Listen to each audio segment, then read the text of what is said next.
Hello and welcome to Games with Garfield. I'm your host, Jessica Price, and I am here with our regulars, Skaff Elias. Hello. And Richard Garfield. Hi. We have a very special guest tonight, Jason Bulmahn, who is the lead designer of the Pathfinder role-playing game system. That's me. And who makes Pathfinder? That would be Paizo Publishing. I thought so. Yeah, we know some people from Paizo. There's a few of us floating around. And in fact, everybody here tonight, Richard, Skaff, me, we've all played Pathfinder. Everybody, including Javier, who's gotten some notoriety on our comments. Somebody noticed that somebody we referred to as a backstabber on the podcast was named Javier, and somebody credited with the audio engineering was also Javier. Were these the same people? Yes, unfortunately. He's rapidly becoming a little internet celebrity. I'll sit with my back to the corner. So how did you get into games, Jason? I started when I was, a kid, I don't know, about 10, when a friend of mine showed me this bright red box with a dragon and a fighter on the front, and kind of got dragged in there. And this was back in Milwaukee, Wisconsin, where I grew up. So No. Wow, you were at ground zero. Yeah, That's where I grew up too. Oh, wow. Fantastic. Yeah. And I know from experience that in the winter in Milwaukee, there is literally nothing else to do but play games. Yeah, I was too young to drink at the time, so games it was. And at 10 in Milwaukee? Well, I mean, a late bloomer. Funny enough, the joke I always have about Milwaukee is Milwaukee has 3 taps: hot water, cold water, Miller. But yeah, played an awful lot of D&D there for a number of years, and started going to Gen Con almost immediately. Gen Con. I went to Gen Con once. Once, wow. Just once. This was my 23rd consecutive Gen Con. Wow. I went the year before it moved to Indiana, and I've heard that since it moved there, it has not been as good. Well, I'm kind of split on it. I love Milwaukee, and I wish it was still Milwaukee because it'd be a free trip home to visit the folks. But there are things I miss and things I don't miss. I really miss the Safe House, and I think next year I might actually take a trip to Milwaukee and then drive to Gen Con and go to the Safe House before Gen Con. The Safe House was pretty cool. Did you take out-of-towners and not tell them what the password was? Of course. For those of our listeners who've never been to Milwaukee, there's a little bar and restaurant called the Safe House, which is hidden sort of behind a storefront called International Exports, because that's not suspicious at all. In Milwaukee? Yeah. In order to get into the Safe House, you have to know the password. And I'm not going to tell you what it is because only native Milwaukeeans get to know. And I'd have to cut you. Yeah. But if you bring out-of-towners, you can slip in ahead of time by whispering the password and then go inside and watch on closed-circuit TV as the guardian of the gate makes them do all sorts of ridiculous stuff before admitting them. Yeah, it's awesome. It's a great spy-themed bar. So, yeah, I started going to Gen Con when I was 11, and wow. So before D&D though, you wouldn't have considered. Did you play any games? Not really, actually. I lots of little board games and things like that. But it was, the kind of, straightforward things like Monopoly and things like that. But, D&D really kind of opened my eyes to, what was out there. And now, did you have an older brother, cousin, older friend, or is it just you got into it with a group of friends all the same age? It was just a classmate, actually, just one classmate, and he and I played through the red box in its entirety. I mean, I lost my first character to that malicious red box. There was a yellow mold-covered dinner plate that claimed him. That my poor Falcon. So yeah, and we played that back and forth, and then next came the blue box, if I recall correctly, and then I think after that was black or green, I forget. But yeah, we voraciously devoured those box sets. Got into second edition then, and that was a lot of fun too.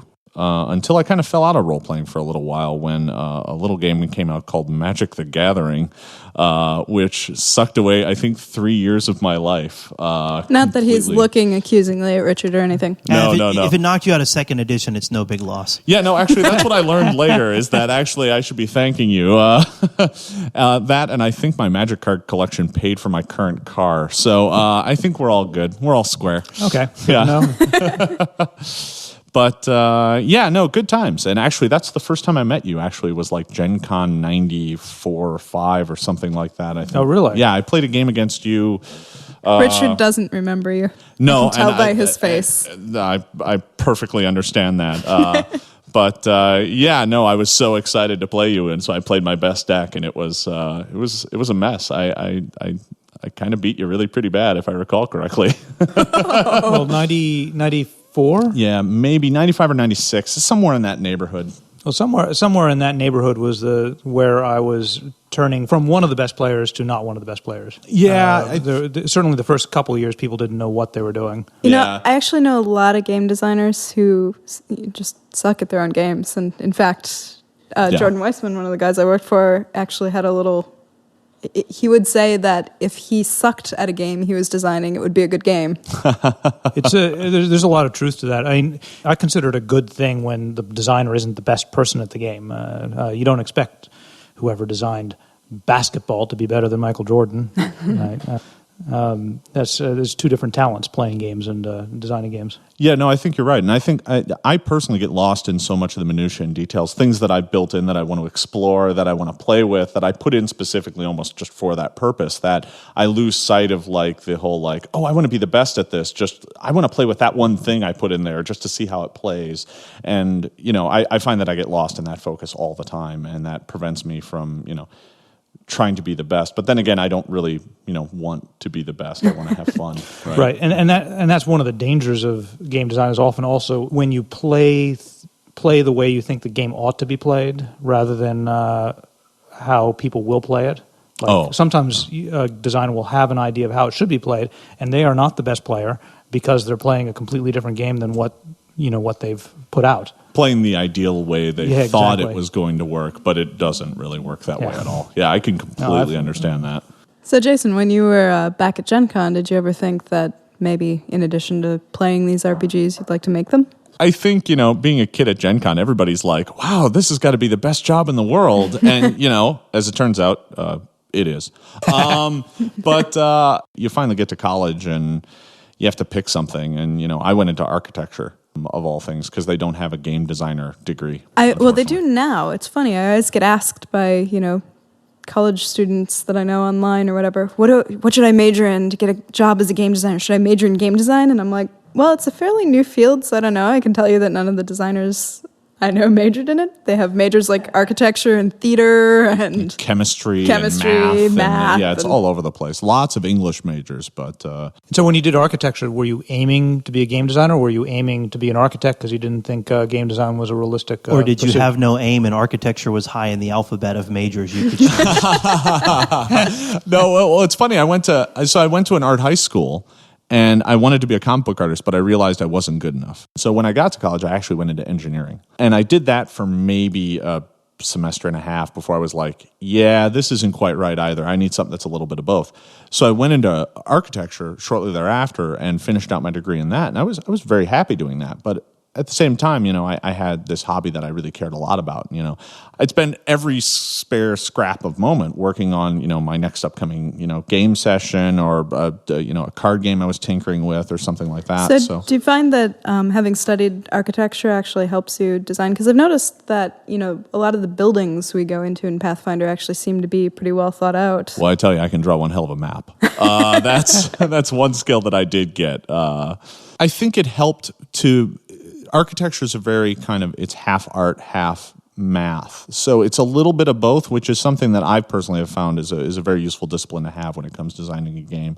Because you want to kind of not just look at the, you know, the raw mechanics behind a thing. You also want to just look at and see how it feels and how it flows and how it, you know, kind of works its way through the play experience. And I think that's an important part of being a game designer, well, for me anyway. Yeah, that's really interesting. When early in Wizards, one of the things we were trying to figure out what the roles of the different people who were working on games was, and one of the ways I described the difference between a developer and a designer was that a designer was like an architect, and a developer was like an engineer.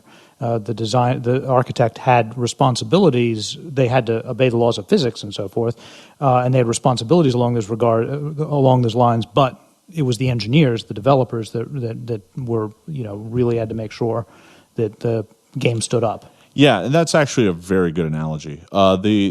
Especially in architecture, because when it comes down to it, right, you know, you have to give it a rough eyeball and make sure that the building's going to stand up, but that's not your true job. You're not liable for that. That all comes down to the engineers making sure that the building will actually stand up. So, yeah, it's a vital role in the field. I did that for a few years, and then I got back into gaming and was gaming quite heavily throughout. Now, really quickly, were you dungeon mastering or playing mostly? Which of the two? I was all over the place those years. Lots of different game systems too. That's really when I kind of started going all over the place game system wise. I mean, just constantly playing any game I could get my hands on.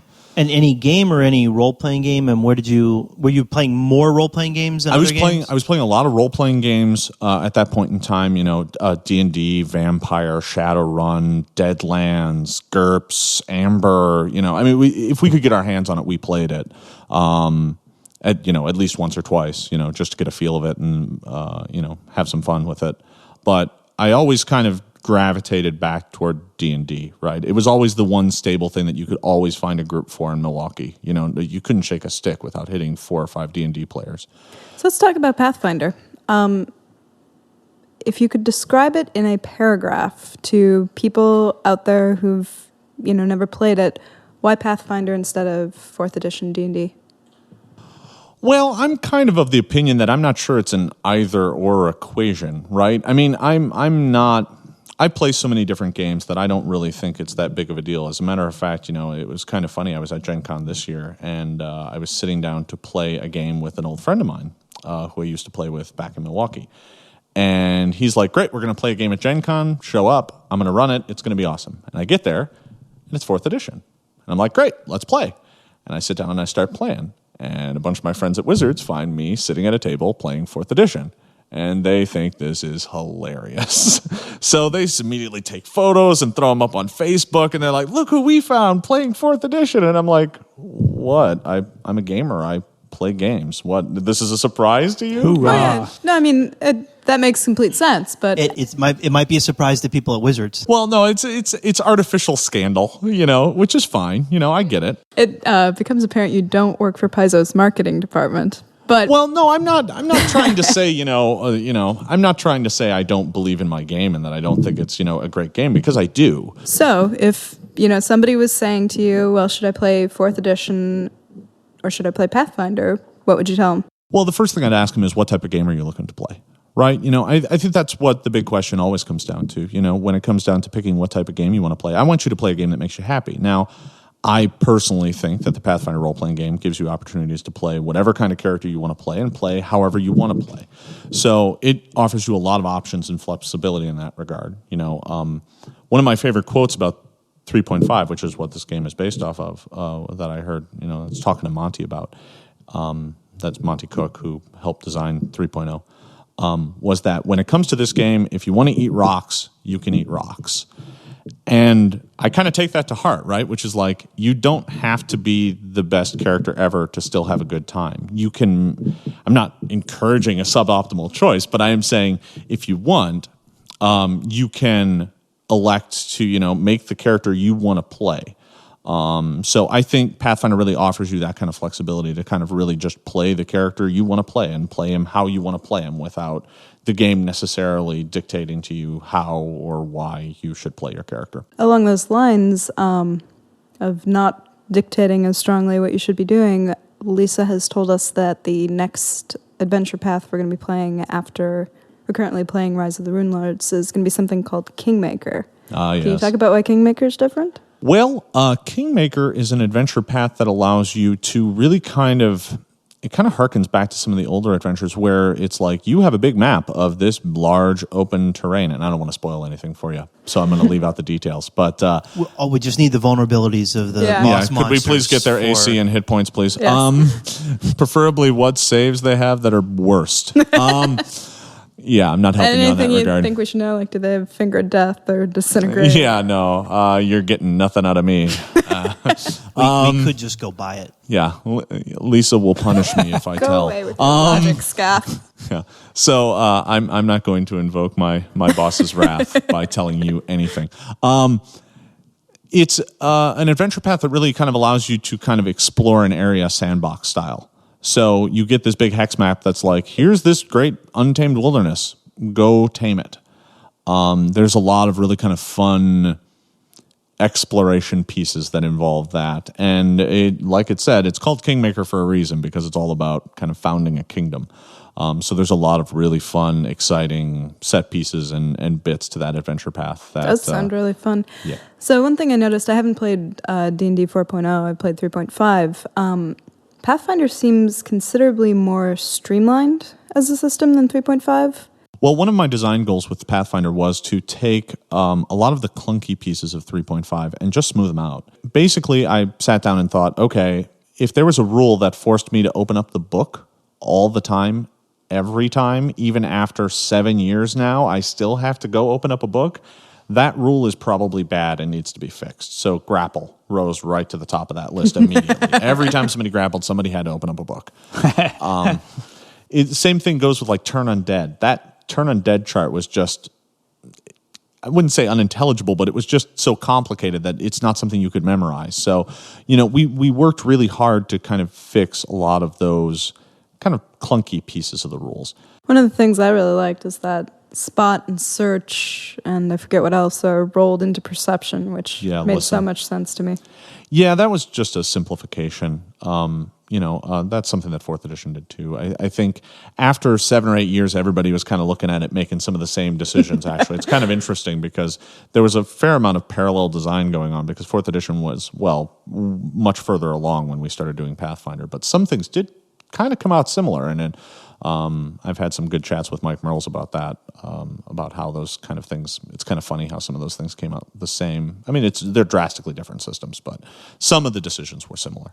Sure. I mean, you sit down, you look at the skill list, and I think any good designer needs to take a look at it and say, okay, now what skills can I drop? Yeah, and, it was. And you go, and so, like you said, you went through the same.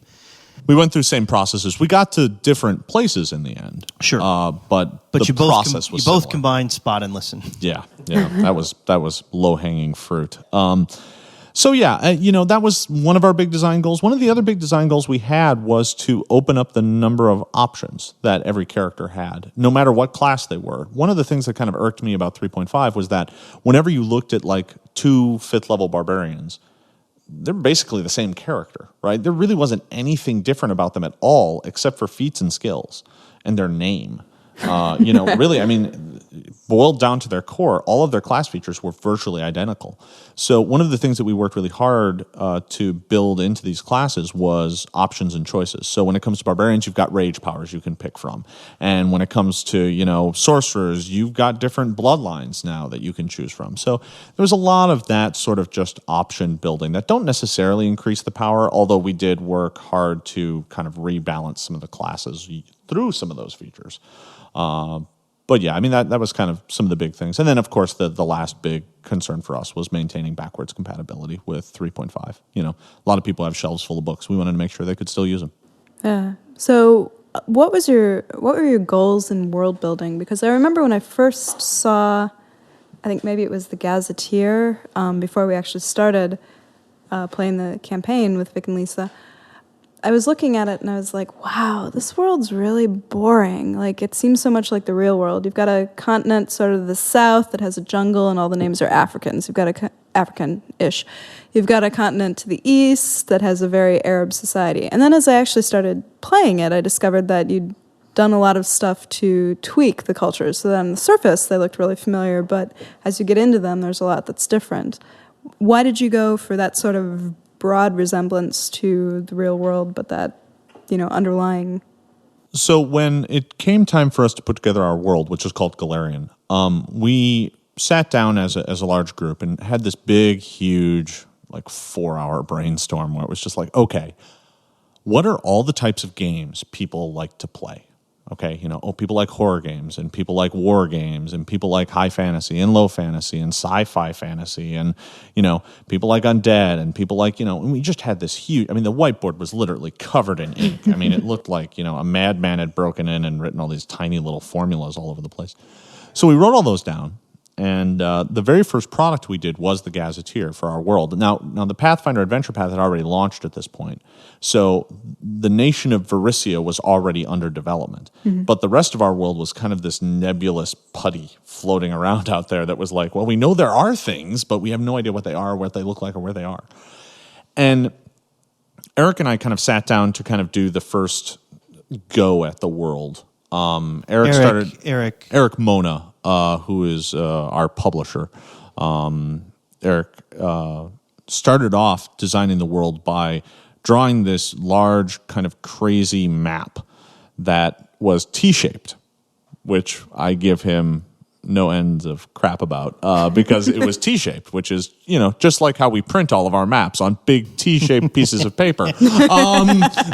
So I had to spend about a weekend redrawing our world into a square map, which was fun. Wait. Does Eric have an architecture background? No, he does not. Shocking. Yeah. No, not at all. So we started off and we looked at the world and we went, well, one of the things that we want, and you touch on this perfectly, is that we want a world that is immediately familiar. We want you to look at the map and go, oh, that's kind of like Europe and kind of like Northern Africa. And some of the nations are kind of in similar places that have similar themes.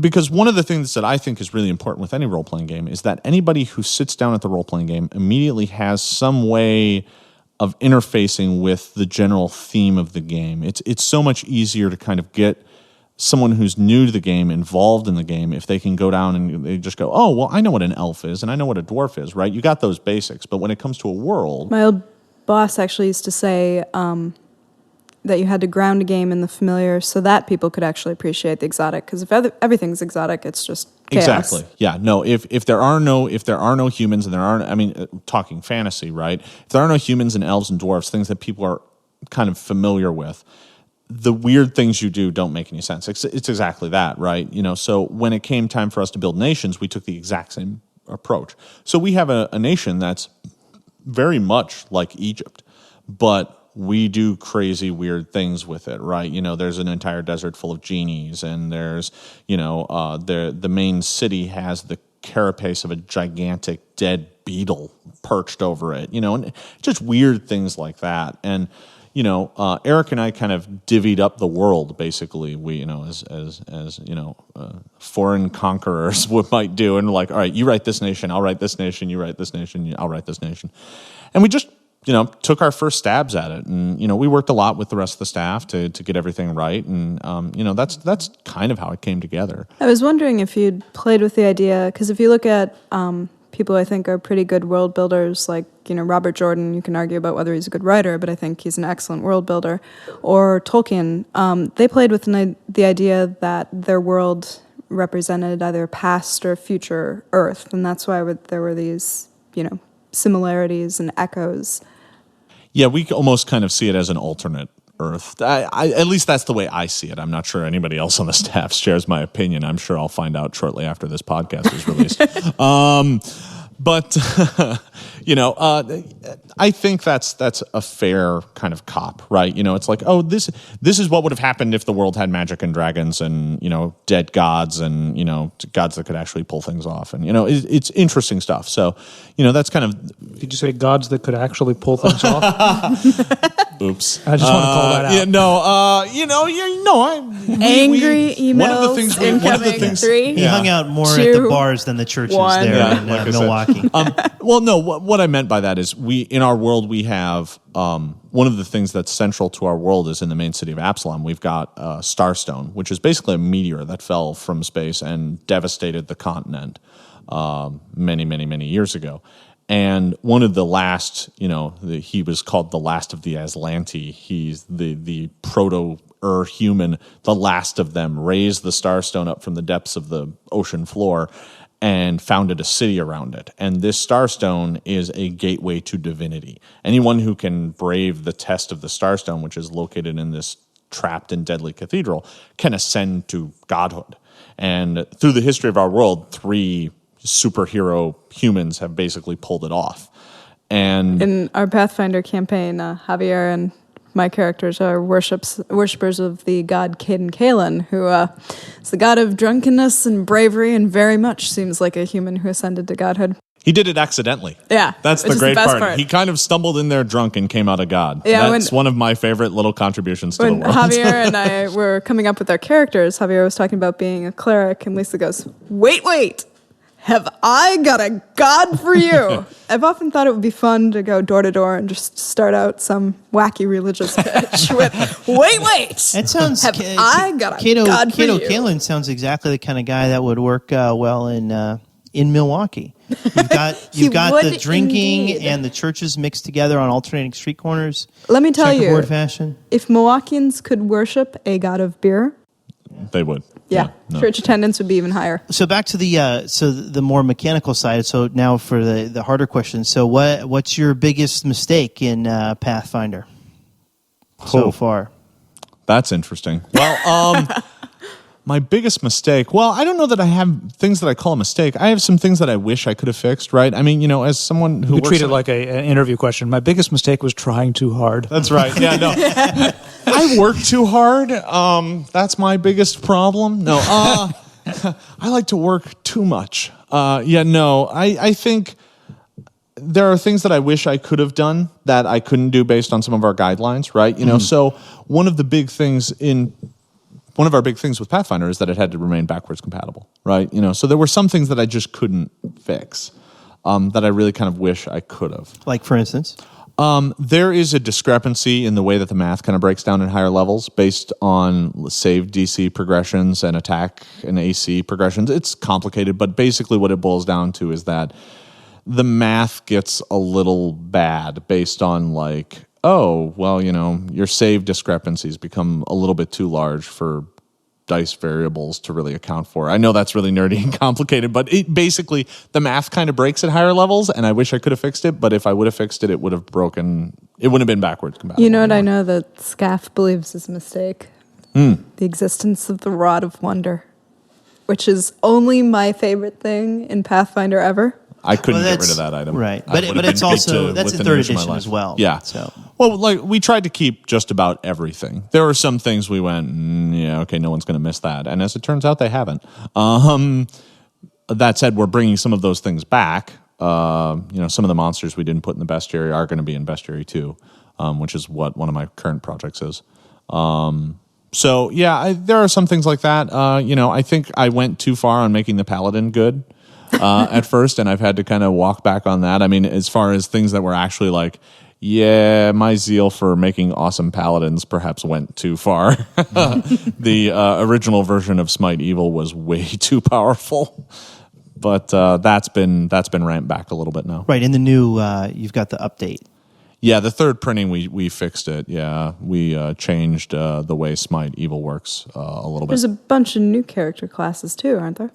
Well, that's the big exciting thing. This year here at Gen Con, a few weeks back, we released the Advanced Player's Guide, which contains 6 brand new base classes. The Cavalier, the Oracle, the Alchemist, the Summoner, the Witch, and was that 6? The 6th one.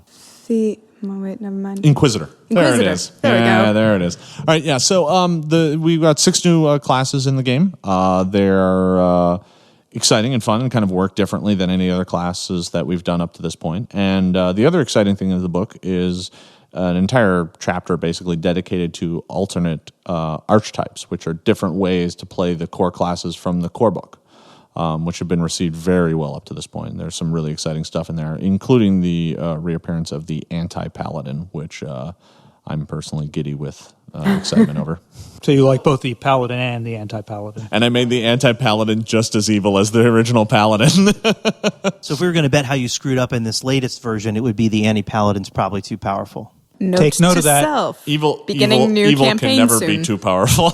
That's very true.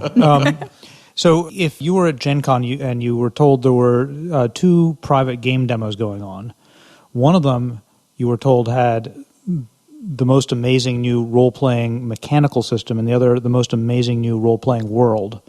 Which would you go to? Could I possibly get a chair that's sitting between both tables? That's unfortunate.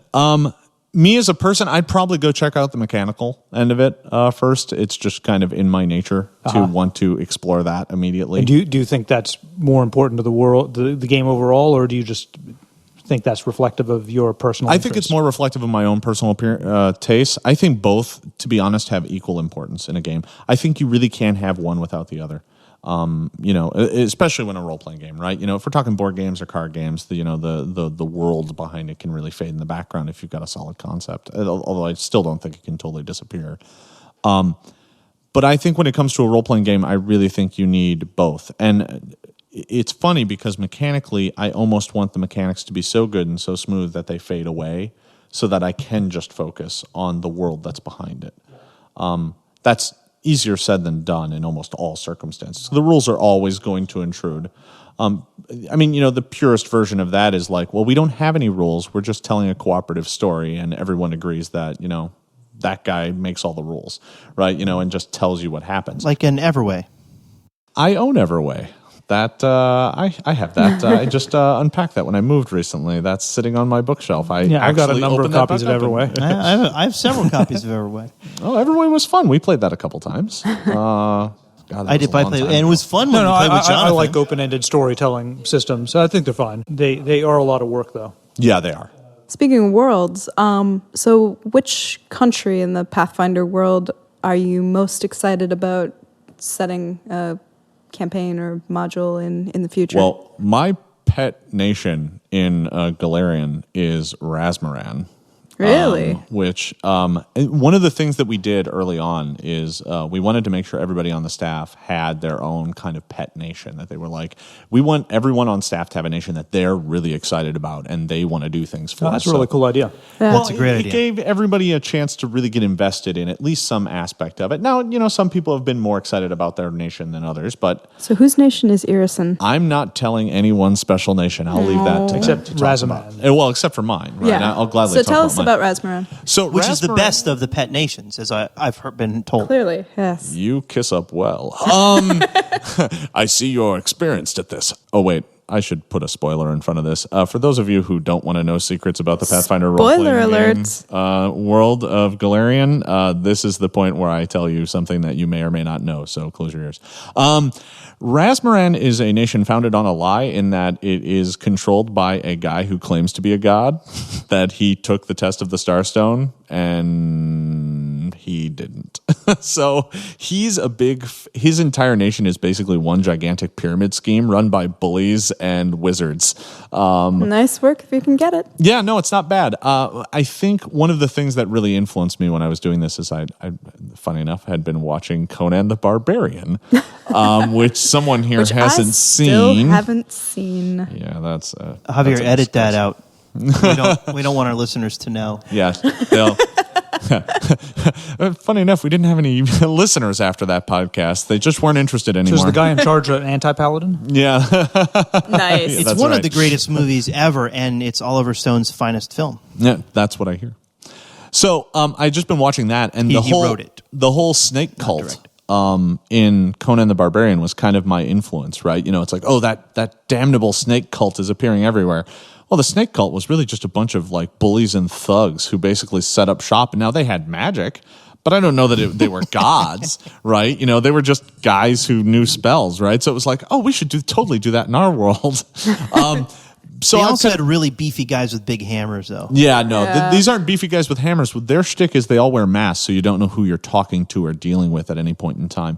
And the whole thing, like I said, is just a big, gigantic pyramid scheme. So he has money funneled up to him so he can prolong his life. And, he's a complete scam, and I love every minute of him. So That I'm sounds hoping awesome. I'm hoping to set maybe something big there at some point in time in the future. Cool. I don't know. I keep trying to pressure them into letting me do it.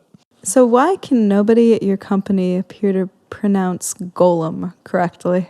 Golem? Oh, I guess you're wrong. Everybody, I mean, I'm assuming everyone else has Gollum. yeah. As in my Well, precious. I'm sorry. I don't actually know that many people, but yes. It's mine, my own. What's going on there? I don't know. Well, our logo's I know. Golem. That's why I'm so shocked. I'm going to be very careful now to say Golem for the rest of this because I know that I actually say Gollum whenever I'm asked to pronounce it. Yeah, no, I'm sorry. I'm going to let It's you down on okay. that. Yeah. It's okay. I don't know. Well, the funny part is for years, I think we're finally getting close to the point now where everyone knows how to pronounce our company, which is good because for years people would come up, are you guys them Paizo? I'm like, what? A Piazzo? No, that's over there. No, so, Paizo which took a while for people to grok. So we're almost there. Pronunciation is fun.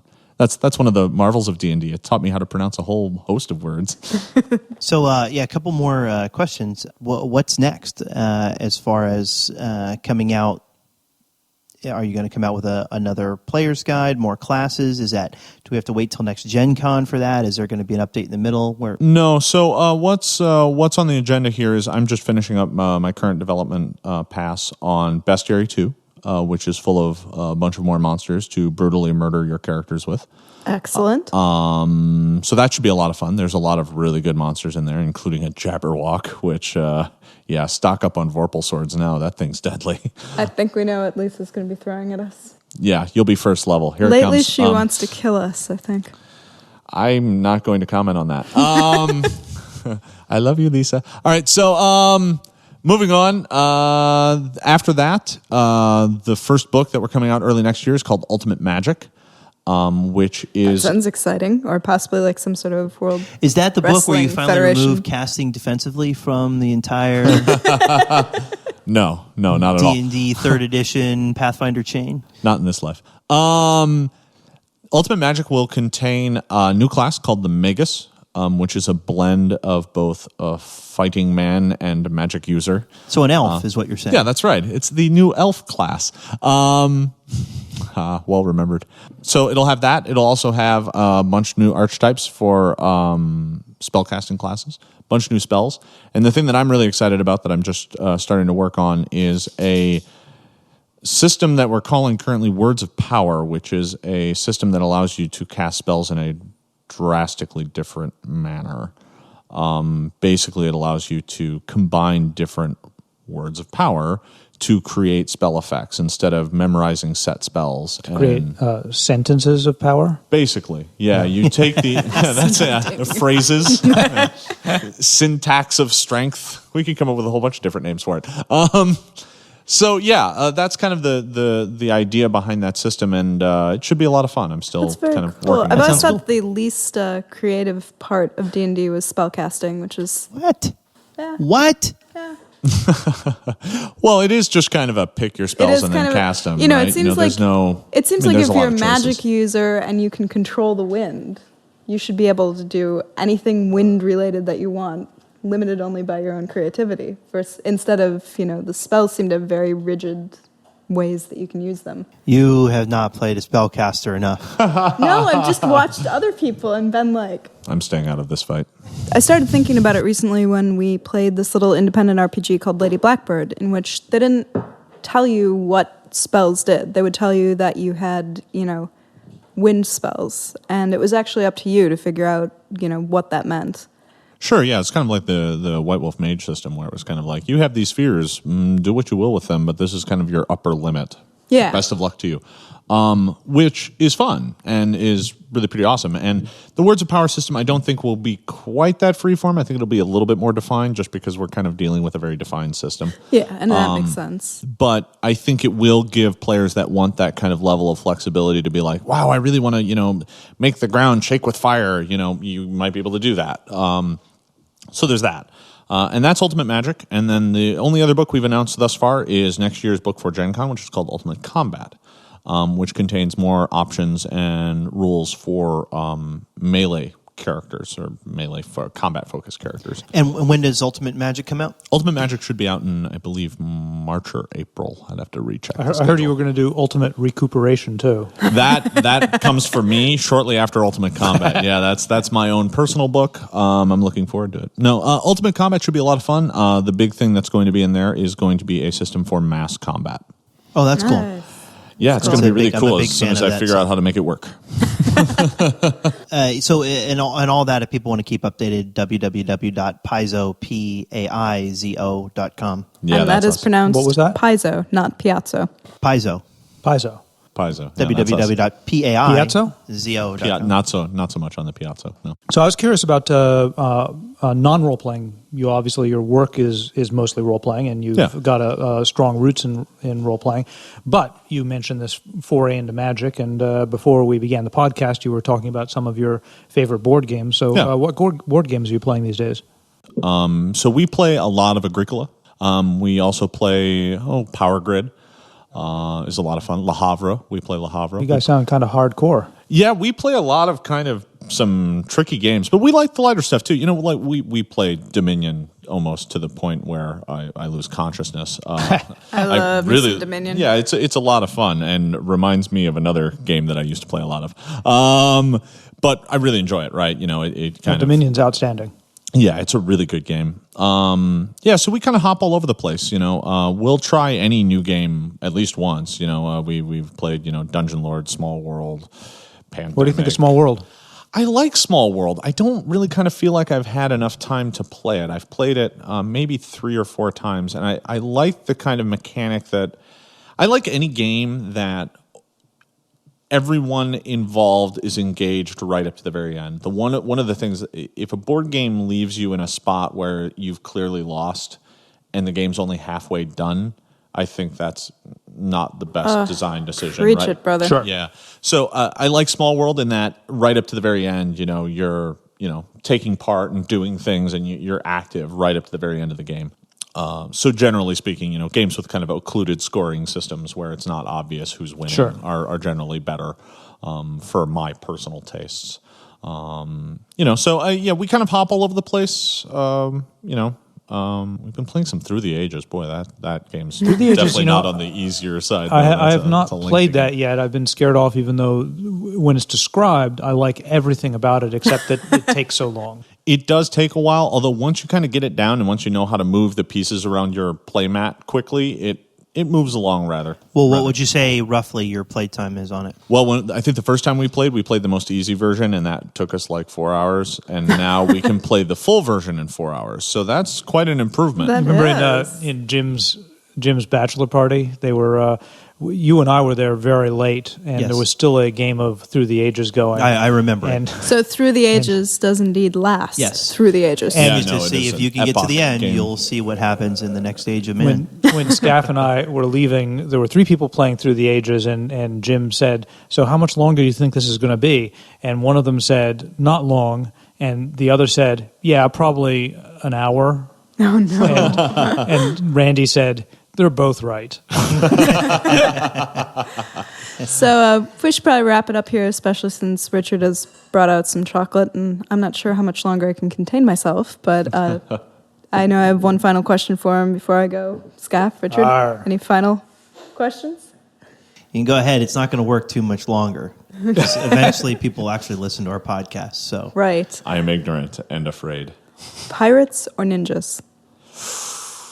And no, you cannot do something like pirate ninjas or ninja pirates. No, I'm with you.